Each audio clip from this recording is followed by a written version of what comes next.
Hello and welcome to Max Talks. Now, you've seen the title and I don't want to waste your time, so I'm going to get straight into my money saving strategy and tell you as well how you can be efficient with your money saving. So let's go.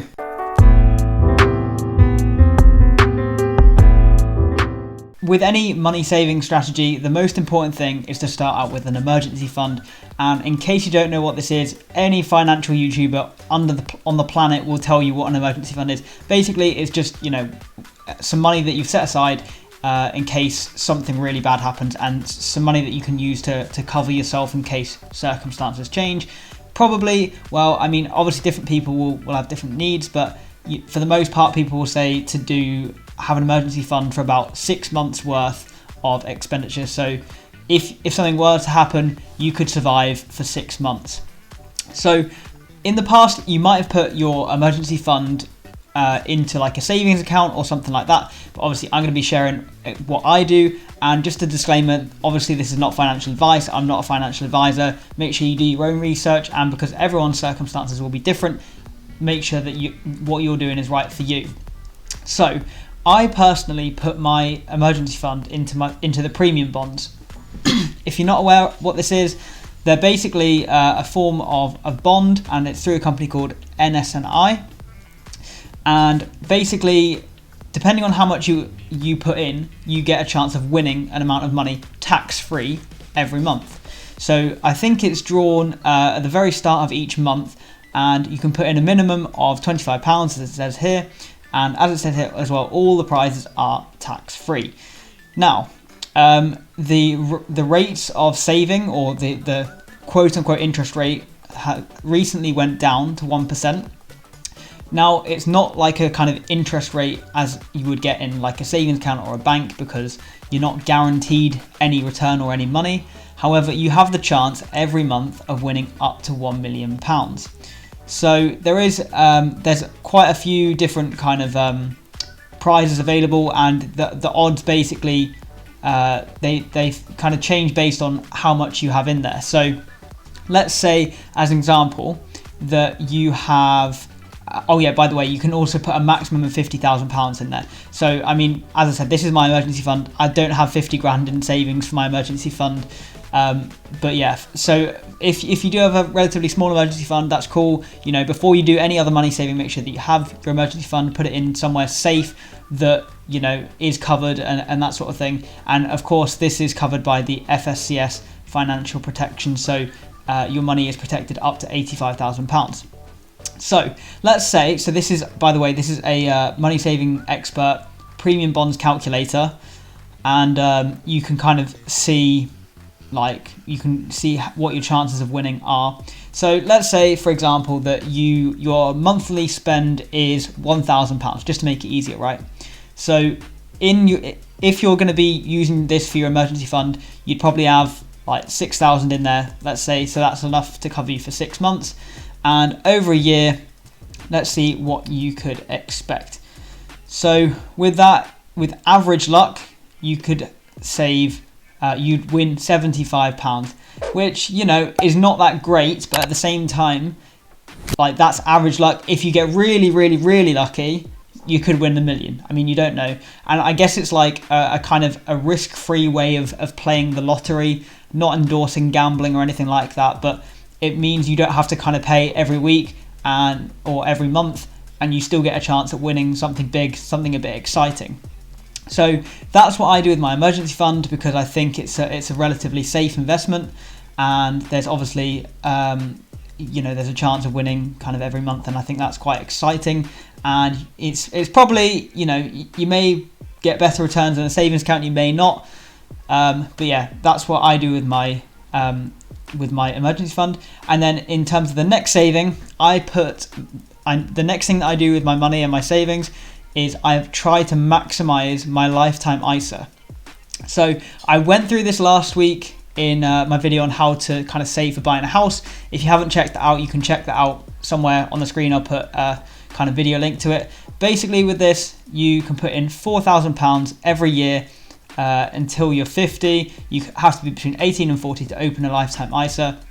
And so you can, and then basically the government gives you a bonus of 25% on your savings, so you can get up to a maximum £1,000 free per year.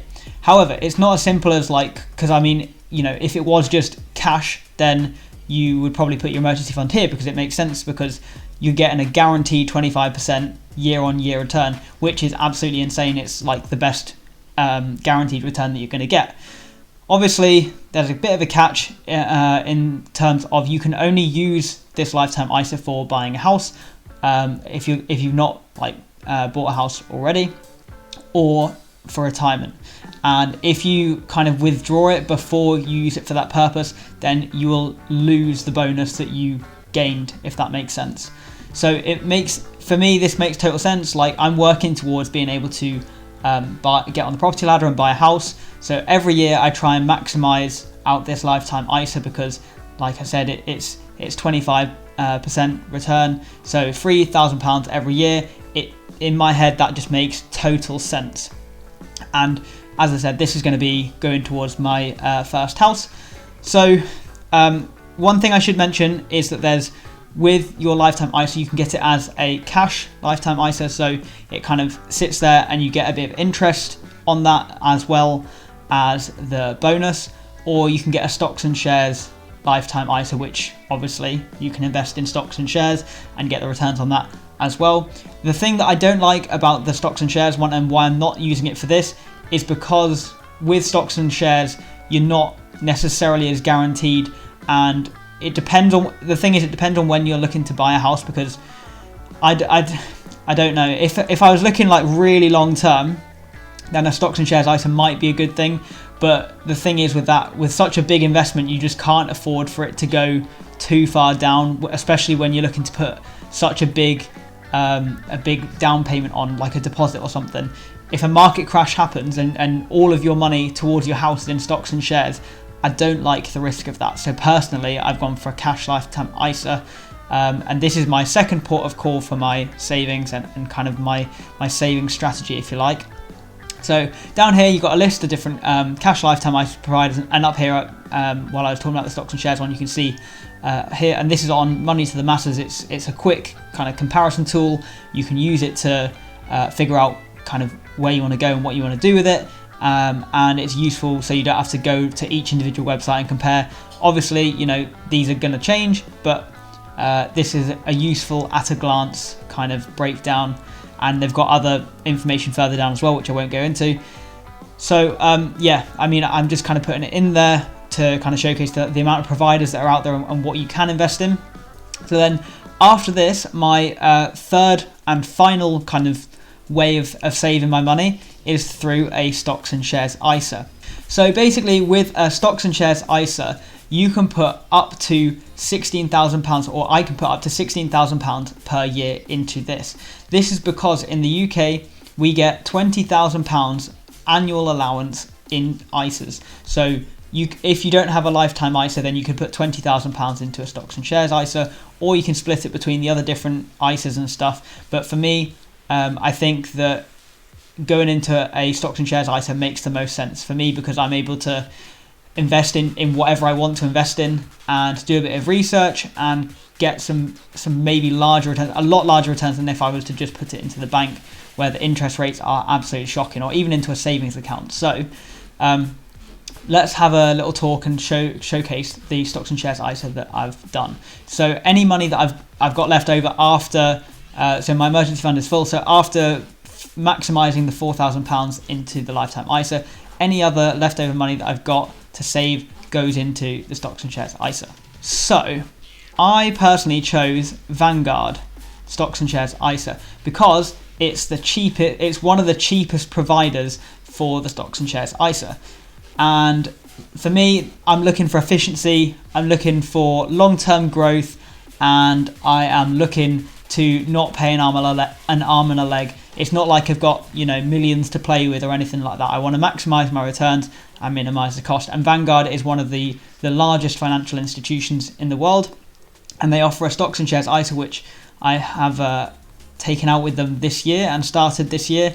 So the thing with Vanguard stocks and shares ISA, while it is very cheap, you're limited to investing in just Vanguard funds. So I'm not going to go through all of them, but I'm just going to go through kind of my investments and what I invest in. So here you've got like the life strategy funds. So I'm actually invested into the life strategy 100% equity. So as I said, like you can go on the Vanguard website, and if you go on what we offer, and then it will showcase all of the different products and stuff that they offer. But I'm just going to quickly go through these because this for me offers the most diversification with the least effort for me. I don't actually have to do too much research on it. Once it's done, it's done. So each of these, 20% equity, 40%, 60%, 80%, that basically means what percentage of the fund is allocated towards stocks. So with the 60% one, that would be 60% of your money going into stocks and 40% going into bonds.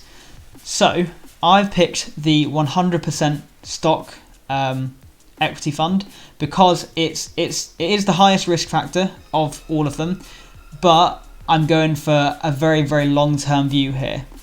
And over the 30 years, I feel like I should be able to, spread the risk out, especially because within these life strategy funds, it's comprised of all of the different funds. So these are the blended funds down here, but then it's got a bit of all of these different funds. So I'll kind of go through exactly what it contains in a moment.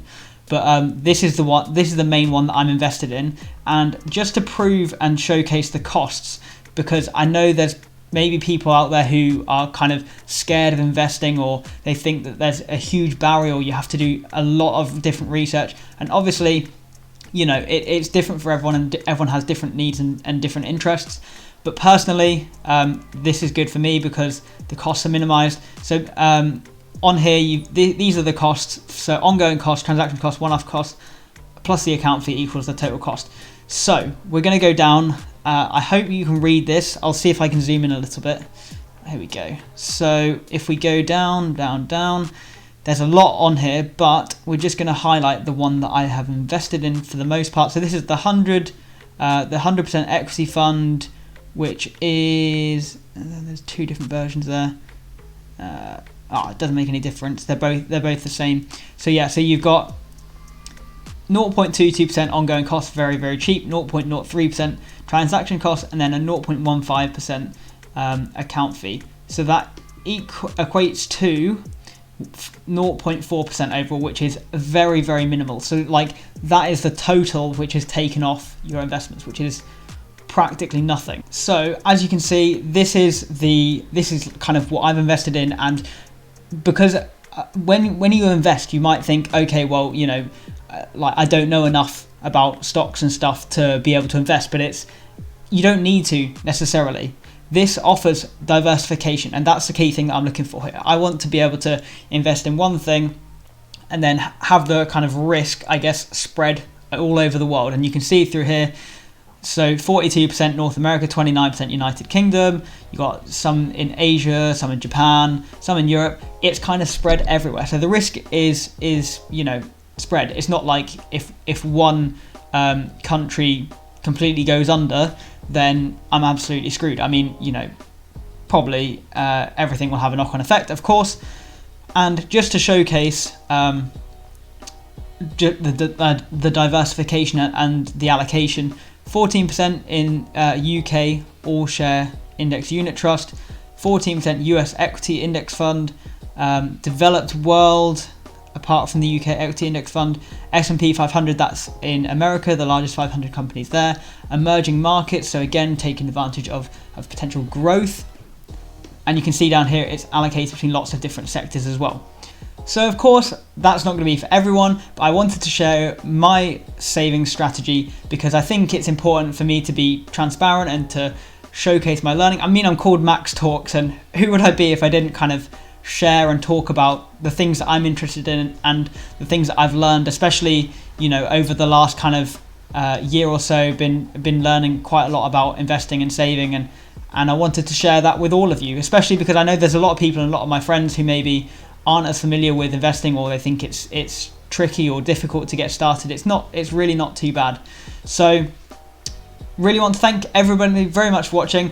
Every week on this channel, I like to do a comment of the week, and last week's comment of the week was by Evangelia, and she said this, and she does some great videos on her channel too, so definitely make sure to check them out. If you want to be featured in next week's video, please comment the phrase paper plane, because yeah, I've just seen a bit of paper in the background.